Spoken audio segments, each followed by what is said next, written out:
Muy buenas tardes, bienvenidos un día más, una tarde más a Negocios Televisión. Bienvenidos al espacio informativo, pendientes ya de toda la actualidad de las últimas horas, pendientes del asedio ruso en Yarkov, abriendo una nueva línea del frente con Ucrania haciendo saltar todas las alarmas en este enclave fundamental para lo que está sucediendo, para el conflicto que está teniendo lugar en Ucrania. Enseguida les contamos todos los detalles, todas las últimas horas en torno a esta nueva ofensiva terrestre de Rusia.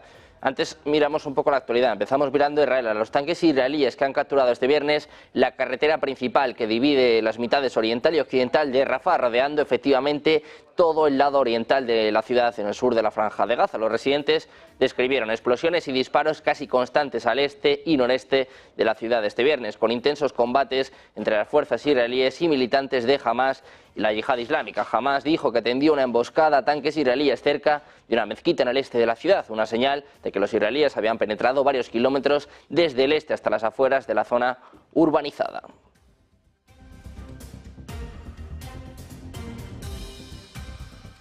Miramos también a la ONU, a eso de las 4 horas española. Podrán seguir en este canal, en Negocios Televisión, la votación acerca de Palestina, pero mientras tanto Naciones Unidas está advirtiendo hoy de que el cierre del paso de Rafah, decretado por las autoridades israelíes, ha causado una carestía de combustible que podría obligar a cerrar en las próximas 24 horas las operaciones de numerosos servicios sanitarios, entre ellos los de 5 hospitales. Siguen las alertas por parte de la ONU. Dice que la operación de Israel en Rafah podría provocar cierres en las próximas 24 horas de hospitales y clínicas por falta de combustible.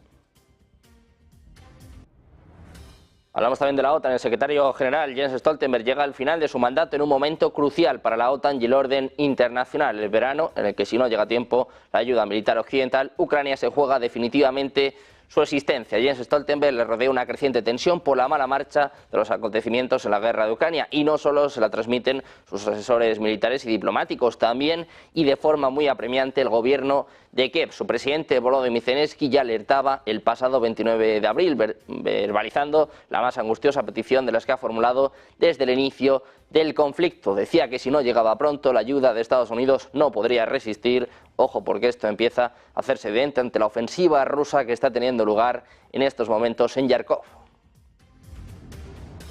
Ataques también a Moscú. El alcalde de Moscú, Sergei Sobyanin, ha informado este viernes de madrugada sobre la intercepción de drones del ejército de Ucrania en un ataque dirigido contra la ciudad de Moscú, la capital del país, sin que por el momento se hayan registrado víctimas o daño. Los servicios de emergencia se han trasladado hasta el lugar donde ha caído el aparato. Ucrania lanza frecuentemente drones contra territorio ruso, especialmente contra las zonas fronterizas donde suelen causar más daños, aunque también se suelen adentrar hacia Moscú. En las últimas semanas estos ataques se han centrado en instalaciones relacionadas con el combustible y la infraestructura energética.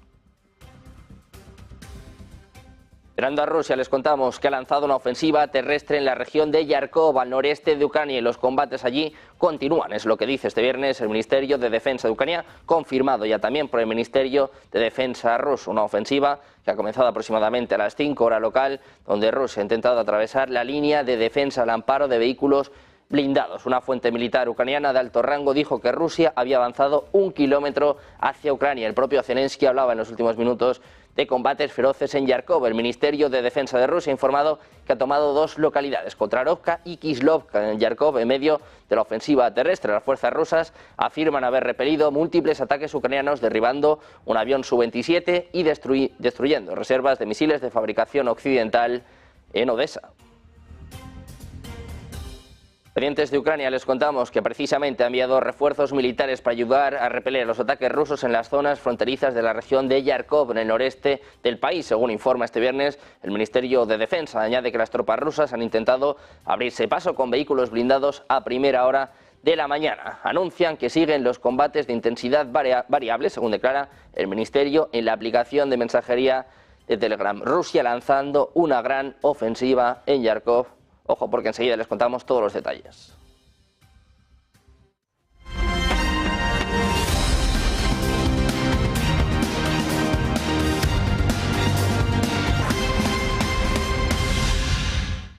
Bienvenidos de nuevo a Negocios Televisión, bienvenidos un día más al repaso informativo, pendientes de toda la actualidad de las últimas horas del ataque de Rusia en Yarkov, también de lo que sucede en Oriente Medio. Les contamos que tanques israelíes han capturado este viernes la carretera principal que divide las mitades oriental y occidental de Rafah, rodeando efectivamente todo el lado oriental de la ciudad, en el sur de la Franja de Gaza. Los residentes describieron explosiones y disparos casi constantes al este y noreste de la ciudad este viernes, con intensos combates entre las fuerzas israelíes y militantes de Hamás y la Yihad Islámica. Hamás ha dicho que tendió una emboscada a tanques israelíes cerca de una mezquita en el este de la ciudad, una señal de que los israelíes habían penetrado varios kilómetros desde el este hasta las afueras de la zona urbanizada.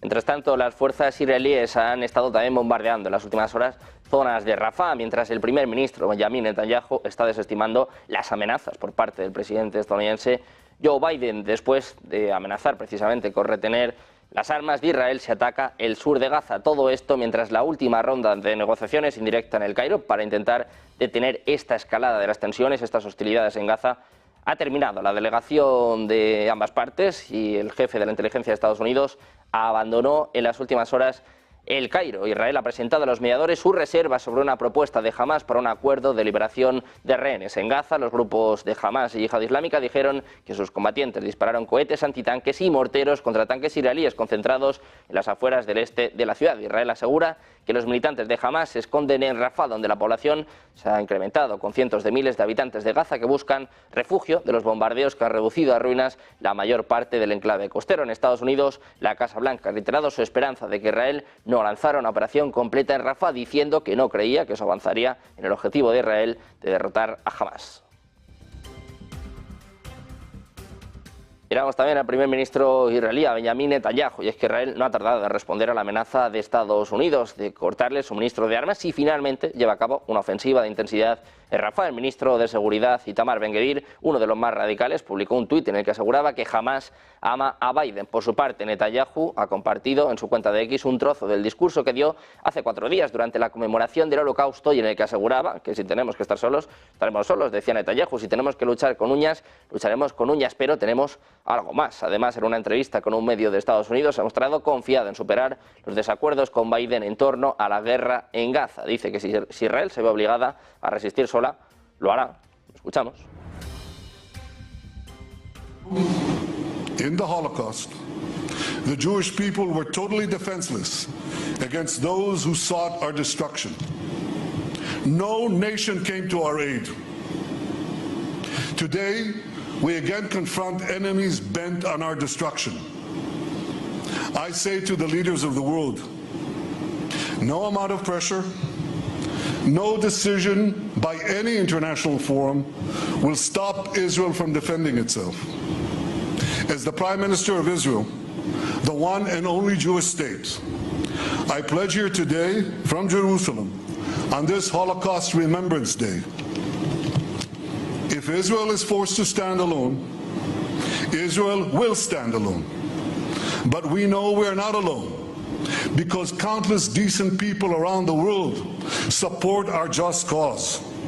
And I say to you, we will defeat our genocidal enemies. Never again.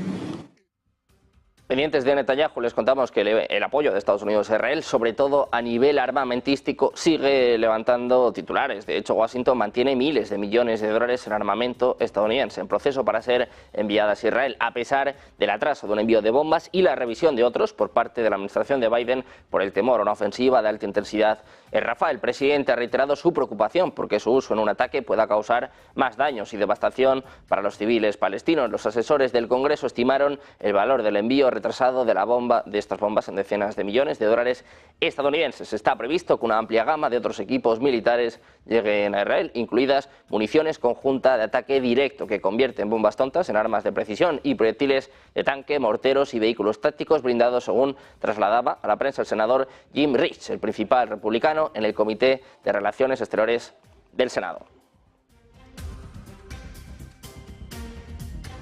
Mientras tanto, vemos nuevas advertencias, nuevas alertas por parte de la ONU. Naciones Unidas ha advertido hoy de que el cierre del paso de Rafah, decretado por las autoridades israelíes, ha causado una carestía de combustible que podría obligar a cerrar en las próximas 24 horas las operaciones de numerosos servicios sanitarios, entre ellos los de 5 hospitales. Siguen las operaciones de Israel en Rafah, sigue la invasión, como les contábamos hace apenas unos minutos, con tanques rodeando la parte oriental de Rafah. Ojo, porque la ONU alerta, dice que hospitales y clínicas en Gaza podrían cerrar en las próximas 24 horas por falta de combustible.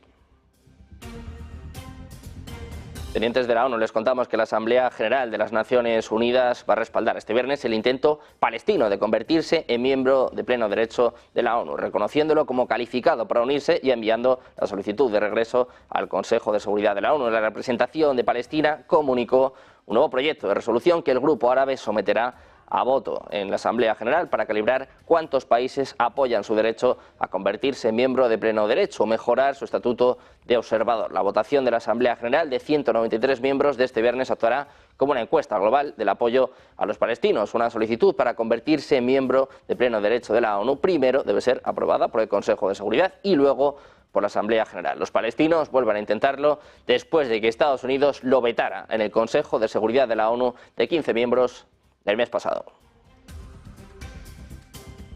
Miramos también a la reacción por parte de Europa, por parte del alto representante para política exterior de la Unión Europea. Josep Borrell ha asegurado que desde el gobierno le han hecho saber que el reconocimiento de Palestina se producirá el próximo 21 de mayo, si bien fuentes diplomáticas insisten en que esta es una de las fechas posibles y eluden darla por cerrada. En una entrevista en Radio Nacional Española y tras ser preguntado si, como había adelantado la televisión estatal irlandesa, le constaba que la fecha era esa, Borrell ha replicado que le consta porque se lo ha dicho personalmente el ministro Álvarez. El alto representante se había visto horas antes con el ministro de Asuntos Exteriores, José Manuel Álvarez, con quien había participado en un acto con motivo del Día de Europa. Sin embargo, desde el gobierno no se ha querido dar por buena en ningún momento esa fecha. Así, fuentes diplomáticas indican que el 21 de mayo es una de las fechas posibles, toda vez que el reconocimiento tiene que ser avalado en Consejo de Ministros y ese día cae en martes. Miramos también un día más a lo que está sucediendo en el Mar Rojo. Les contamos que la Organización de Operaciones de Comercio Marítimo de Reino Unido ha dicho este viernes que había recibido un informe de un intento fallido de secuestro de un barco a 195 millas náuticas al este de Adén, en Yemen. El capitán del barco informó que se le acercó una pequeña embarcación que transportaba a 5 o 6 personas armadas con escaleras. Fuentes marítimas dicen además que los piratas pueden sentirse alentados por una relajación de la seguridad o pueden estar aprovechando el caos causado por los ataques a la navegación por parte de los hutíes alineados con Irán. Después de disparar contra el barco, las personas a bordo de la pequeña embarcación se vieron obligadas a abortar su aproximación cuando el equipo de seguridad del barco respondió al fuego, según informaba la ONU. Se informa además que el barco y su tripulación están a salvo y se dirige a su próximo puerto de escala, según dijo la agencia marítima de Reino Unido. Miramos también a lo que está sucediendo en China. El comando del Teatro Sur del ejército chino ha declarado este viernes que la incursión de hoy en aguas chinas del destructor de misiles guiados US Halsey es una señal clara de que Washington es un principal instigador de riesgos de seguridad. En un comunicado, el portavoz del comando, coronel Tian Junli, dijo que el barco entró en aguas chinas sin aprobación, lo que provocó que las fuerzas aéreas rastrearan, monitorearan, advirtieran y expulsaran al barco. Además, destacó que la medida representa una grave violación de la soberanía y la seguridad de China y es una prueba del objetivo estadounidense de hegemonía de la navegación y militarización del mar de China meridional. Pendientes también del presidente chino de su reunión con el primer ministro húngaro Viktor Orbán, donde han acordado intensificar la cooperación económica, energética y política en un paso importante para reforzar la influencia del gigante asiático en Europa Central. El líder chino subrayaba que China aprecia el firme compromiso de Hungría con la política de una sola China y seguirá apoyando a Hungría en su desarrollo económico, mencionando proyectos como el del tren que unirá Budapest con Belgrado y que se realizará mediante una inversión por parte de China. Miramos también a Europa. Los presidentes de la Comisión Europea, Ursula von der Leyen, y del Consejo Europeo, Charles Michel, confirmaron este jueves al presidente ucraniano Volodymyr Zelensky su asistencia a la llamada Cumbre de Paz por Ucrania, que se va a celebrar en Suiza el 15 y 16 de junio. Von der Leyen y Michel, en sendas conversaciones con Zelensky con ocasión del Día de Europa, aseguraron su presencia en esa iniciativa, en la que no estará presidente de Rusia. Dice von der Leyen que Europa está en el corazón de los ucranianos y que pronto una Ucrania libre será parte de nuestra Unión. Es lo que afirmaba la política alemana a través de un mensaje en la red social X, en la que agregó que Kiev necesita apoyo para defender a su pueblo y su libertad frente a los brutales ataques aéreos rusos. Además de confirmar su asistencia a la cumbre de paz, von der Leyen dijo que tomó nota de los importantes avances de Ucrania hacia el marco de negociación para la adhesión a la Unión Europea.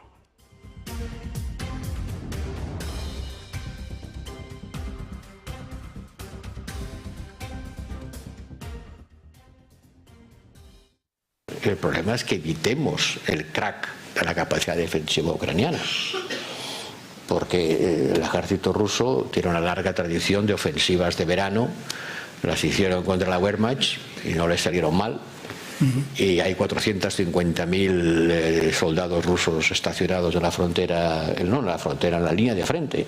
Cuando empezó la guerra había 150.000. Cuando empezó la guerra había 150.000. Y llegaron a 8 kilómetros del Parlamento de Kiev. A 8 kilómetros. Les faltó el cantón duro. Estaba en el Parlamento de Kiev y a 8 kilómetros, que es más o menos la distancia entre la Plaza Castilla y las Cortes, están los tanques calcinados rusos que no llegaron a llegar. Pero nada excluye que no puedan romper el frente, porque la relación de fuerza operativa en este momento. Precisamente, alto representante de la Unión Europea para la política exterior, Josep Borrell, ha aseverado que Occidente no enviará tropas a Ucrania para apoyar a su ejército en la guerra contra Rusia, por mucho que lo diga el presidente galo Emmanuel Macron, por mucho que dijera que habría que pensarlo. En anteriores ocasiones, como saben, Macron ha deslizado esta posibilidad. Sobre esto hablaba el propio Josep Borrell, criticando de esta forma a Emmanuel Macron. Lo escuchamos.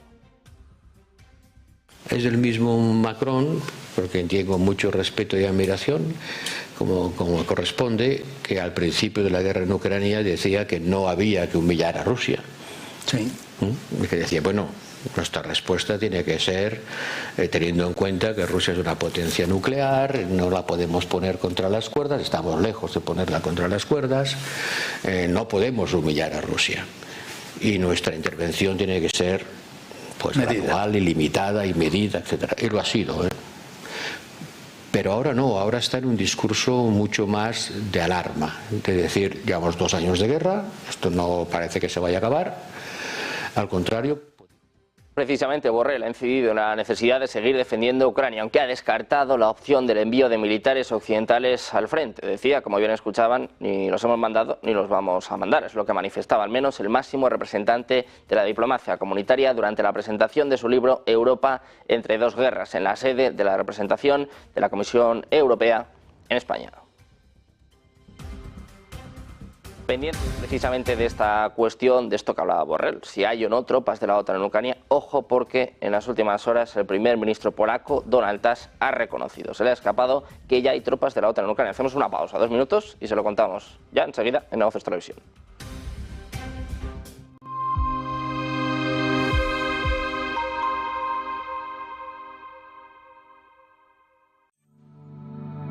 Silver Gold Patrimonio nace en 2018 con el objetivo de innovar en el mercado de los metales preciosos de inversión, ofreciendo nuevas alternativas para que cualquier persona, familia o empresa pueda entrar en el fantástico mundo de los metales de inversión de forma sencilla y acompañada por consultores expertos en el sector. Silver Gold Patrimonio quiere avanzar contigo.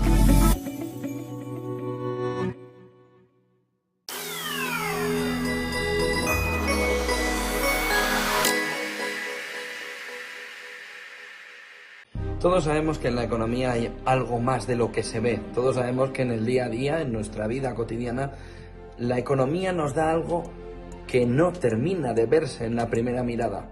De ahí surge lo que la economía esconde. Un intento de ayudarte a descifrar qué hay detrás de todo lo que nos dicen, de todo lo que se ve en la fotografía principal, pero que está escondido en la parte de atrás. Lo que la economía esconde busca darte todas las claves para entender el mundo que nos rodea. Y para no quedarte simplemente en esa fotografía inicial, sino hacer zoom y ver qué es lo que de verdad está detrás escondido. Lo que la economía esconde busca sobre todo darte herramientas. Herramientas en un mundo complejo, herramientas en un mundo en el que a veces lo escondido es más importante que lo que nos están enseñando. Y eso es lo que intento descifrarte en lo que la economía esconde.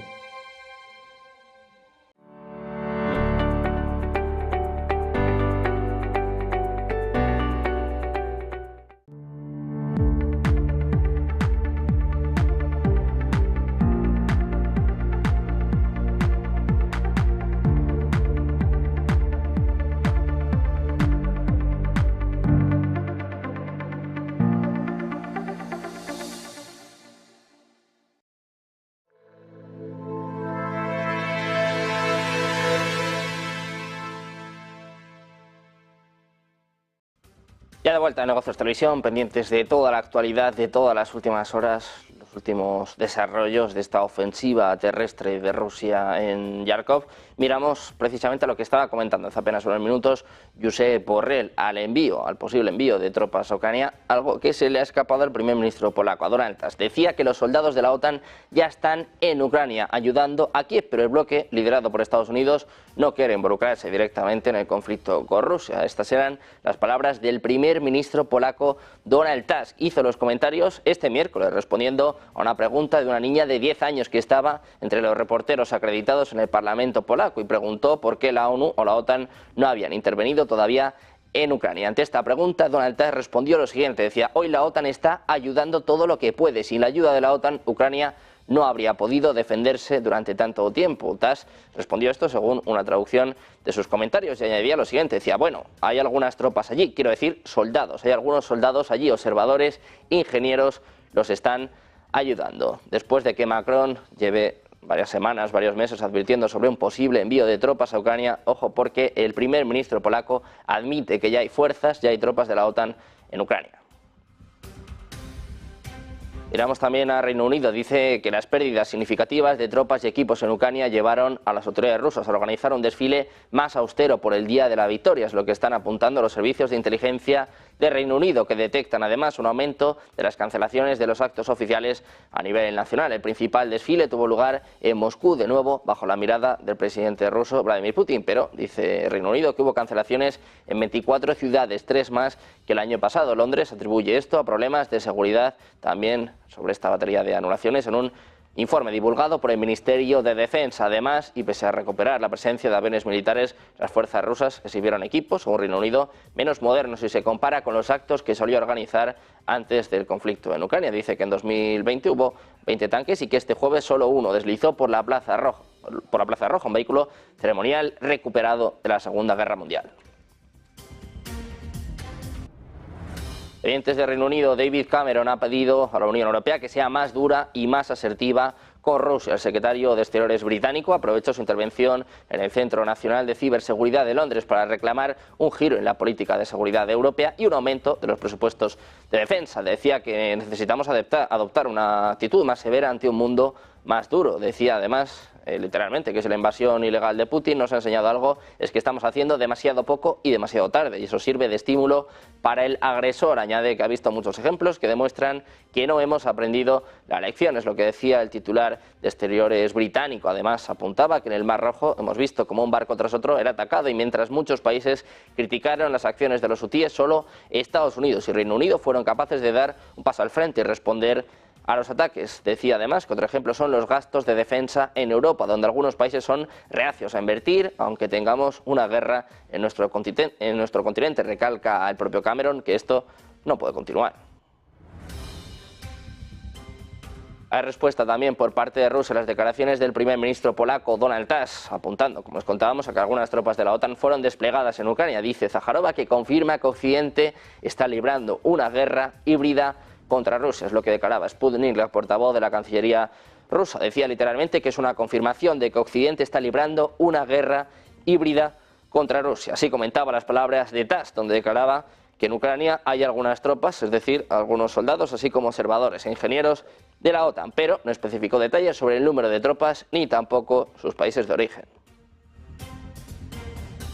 Miramos precisamente a la OTAN, al secretario general de la OTAN. Llega al final de su mandato en un momento crucial para la OTAN y también para el orden internacional. El verano en el que, si no llega a tiempo la ayuda militar occidental, Ucrania se juega definitivamente su existencia. Jens Stoltenberg le rodea una creciente tensión por la mala marcha de los acontecimientos en la guerra en Ucrania. Y no solo eso, también se lo están transmitiendo sus asesores militares y diplomáticos, y también de forma muy apremiante el gobierno de Kiev. Por ejemplo, su presidente Volodymyr Zelensky el pasado 29 de abril verbalizó la más angustiosa petición de las que ha formulado desde el inicio del conflicto, diciendo que sin la ayuda de Estados Unidos y más ayuda por parte de la OTAN no podrían resistir una nueva ofensiva rusa. Algunos apuntan a que esta ofensiva podría producirse este mismo verano.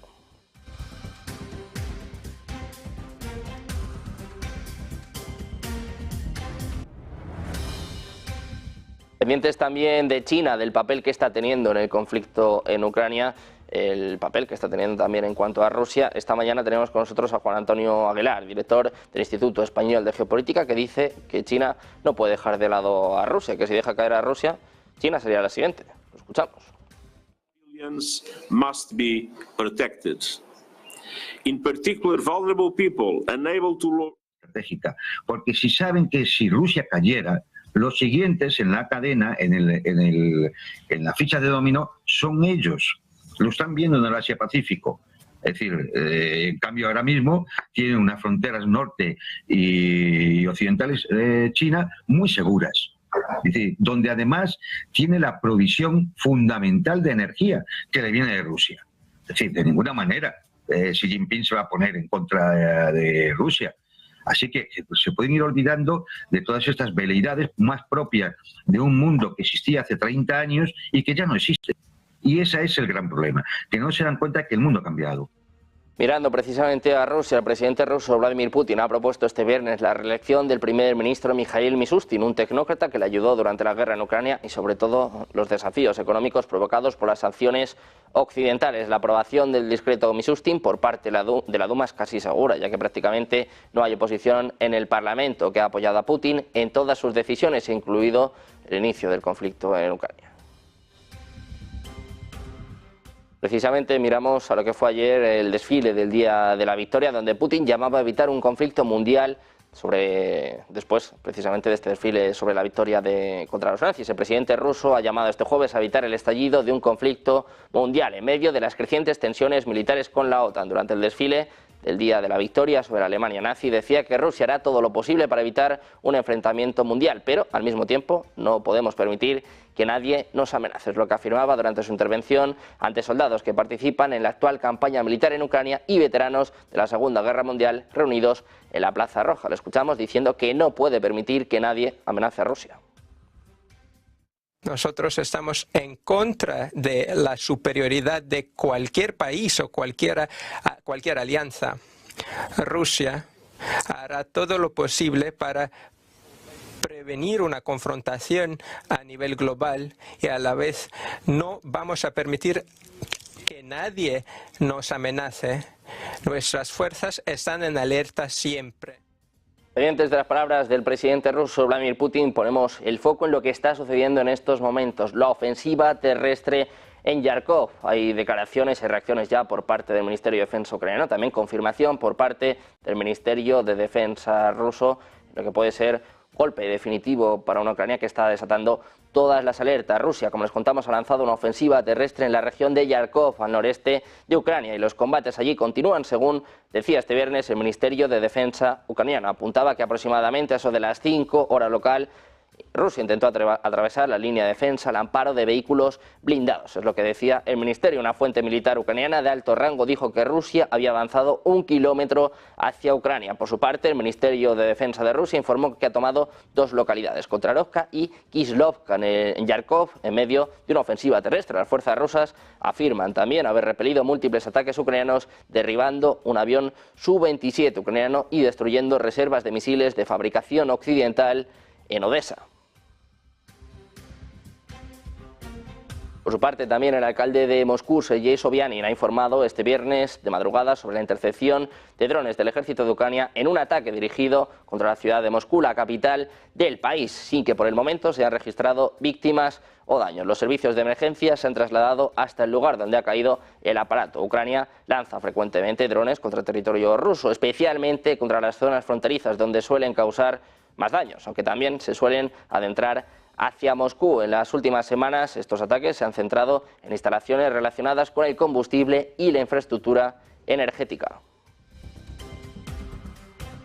Mientras tanto, Rusia y Bielorrusia unirán fuerzas para llevar a cabo ejercicios de armas nucleares tácticas. El presidente ruso, Vladimir Putin, señalaba este jueves que, dado que en el territorio de Bielorrusia hay armas nucleares no estratégicas, invitan a sus amigos y aliados, y así lo pidió el presidente de Bielorrusia, Alexander Lukashenko, para participar en una de las etapas de este ejercicio. Según el jefe del Kremlin, las llevan a cabo con regularidad. Las armas nucleares no estratégicas o tácticas están diseñadas para usarse en situaciones de campo de batalla, a diferencia de sus contrapartes más grandes y destructivas, las armas nucleares estratégicas, que podrían destruir ciudades enteras. Rusia ha colocado armas nucleares tácticas en Bielorrusia, pero conserva el control sobre ellas.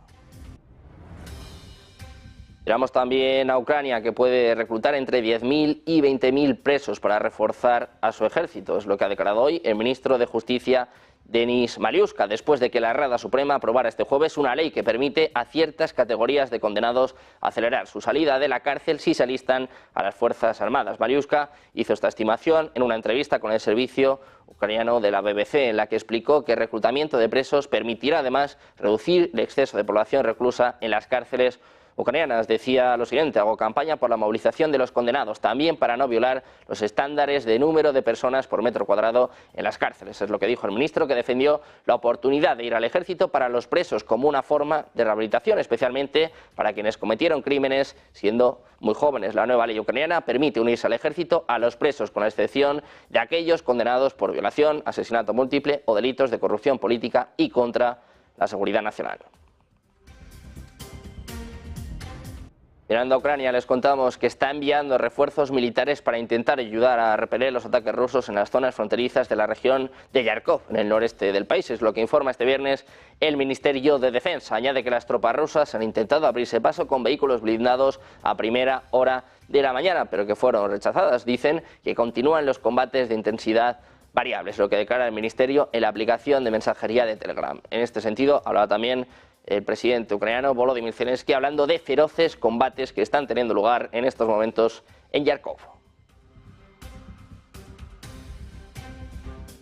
Pendientes de más noticias, más actualidad, pendientes también de Argentina, del presidente argentino Javier Milei. Viajará la próxima semana a España después de las tensiones con el gobierno de Pedro Sánchez. Hacemos una pausa, unos minutos, y enseguida se lo contamos en Negocios Televisión.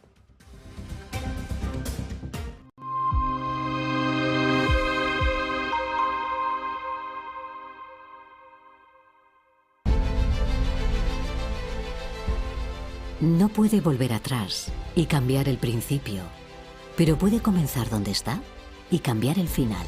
En Luna Sevilla queremos ser su asesor financiero de referencia para mejorar su presente y su futuro patrimonial, prestando nuestros servicios como agentes de Caser Asesores Financieros. Somos una empresa con una clara apuesta por la formación de calidad, la información transparente y objetiva, y por el asesoramiento financiero personalizado y continuado. Visite nuestra web lunasevilla.es o llame al 91 762 3442.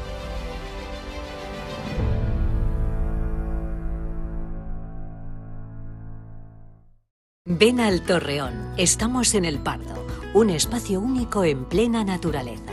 Disfruta de momentos de desconexión mientras saboreas la mejor gastronomía. Disponemos de 7 amplias terrazas y salones para todo tipo de eventos. Degusta nuestros exquisitos platos acompañados de una selecta bodega de vinos. A tu servicio, un gran parking y zona infantil.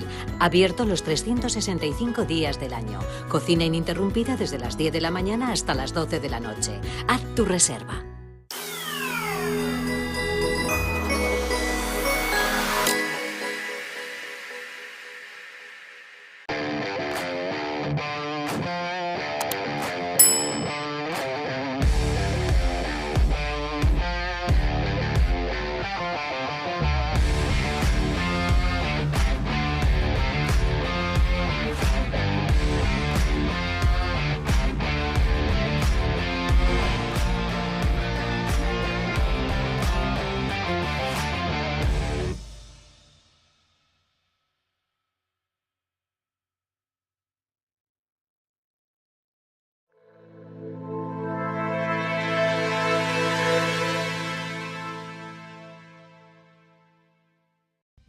Ya de vuelta a Negocios Televisión, muy pendientes de la actualidad, pendientes también de lo que está sucediendo en Argentina después del paro general que ha tenido en las últimas horas. Miramos precisamente los movimientos por parte del presidente argentino Javier Milei en una semana que va a seguir atravesada por la discusión en torno a la ley de bases en el Congreso de la Nación. El presidente Javier Milei va a viajar a España en los próximos días para participar de una actividad organizada por el partido de Vox, revivando así los cortocircuitos que arrastra con el gobierno de su par español Pedro Sánchez. Decían en las últimas horas que es un capítulo cerrado, es lo que subrayaban iProfessional, fuentes oficiales, acerca del conflicto diplomático que se generó después de que el ministro de Transportes de España, Óscar Puente, insinuara que el mandatario argentino consume sustancias. No obstante, luego de este episodio que desencadenó una fuerte polémica con el gobierno de Sánchez, que incluyó una serie de respuestas cruzadas entre Madrid y Buenos Aires, Milei va a llegar a España para participar en un festival organizado por Vox que se va a realizar los próximos días 18 y 19 de mayo.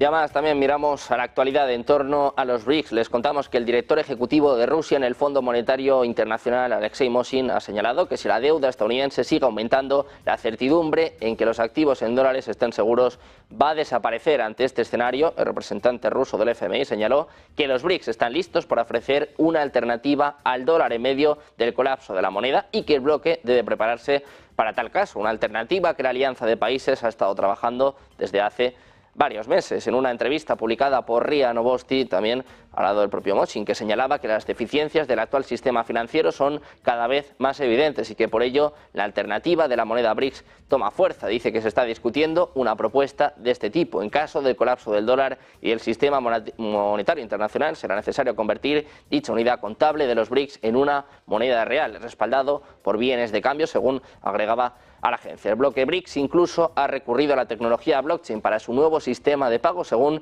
el asesor del Kremlin, Yuri Usakov, en una entrevista con la agencia TASS. De hecho, sus esfuerzos han buscado construir una moneda competidora basada en activos digitales.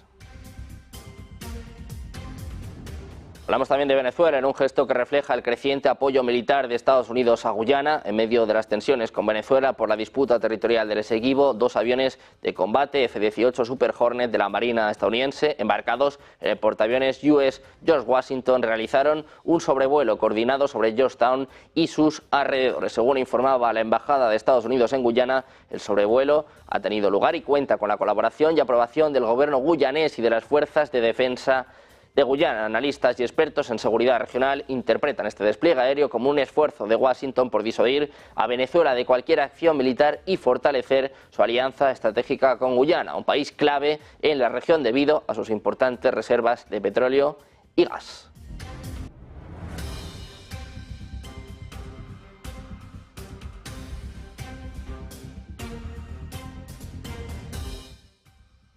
Miramos también a Zimbabue, que está haciendo un nuevo esfuerzo para atraer capital extranjero y está utilizando su nueva moneda, respaldada por oro, para persuadir a los inversores de que no repetirá los errores que llevaron a la hiperinflación y los problemas económicos en el pasado. Un informe de la agencia Bloomberg está apuntando a que la nación del sur de África, cuyas crisis monetarias en serie la han convertido en un lema de malas prácticas políticas, inició una gira internacional que le llevó a Johannesburgo la semana pasada, con próximas visitas previstas a Londres y Dubái. Zimbabue sigue promocionando la nueva moneda respaldada por oro en busca de más inversiones.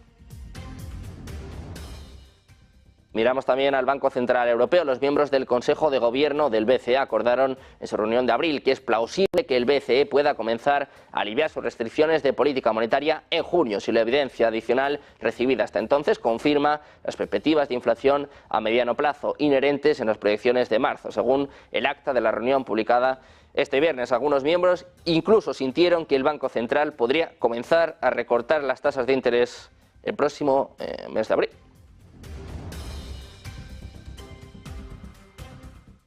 Miramos también al Banco Sabadell, que esperaba ya entrada la noche a pronunciarse oficialmente sobre la OPA lanzada por BBVA, y en su comunicado a la CNMV ha denunciado las formas y el contenido con el que la entidad azul vulnera, a su entender, la ley de las OPAs. La entidad que preside Oliu ha comunicado al regulador que la información proporcionada por el BBVA, en la que ha presentado una OPA hostil sobre el Sabadell, es incompleta, además de que los datos proporcionados vulneran el régimen de operaciones e introduce documentación incompleta que puede afectar al mercado. En el hecho relevante remitido a la CNMV, CNMV, el Sabadell se ha referido a la información que difundía BBVA sobre la OPA, constituida por un anuncio previo, una presentación para analistas y una nota de prensa. Según el documento, la referida documentación no incorporada al anuncio, así como la información proporcionada en la reunión, vulneran el régimen de las ofertas públicas de adquisición de valores y, en general, introducen datos incompletos que pueden afectar al mercado. Banco Sabadell ha trasladado a la Comisión Nacional del Mercado de Valores de esta circunstancia en aras de que el mercado cuente con información completa y transparente y se garantice un proceso ordenado y correcto.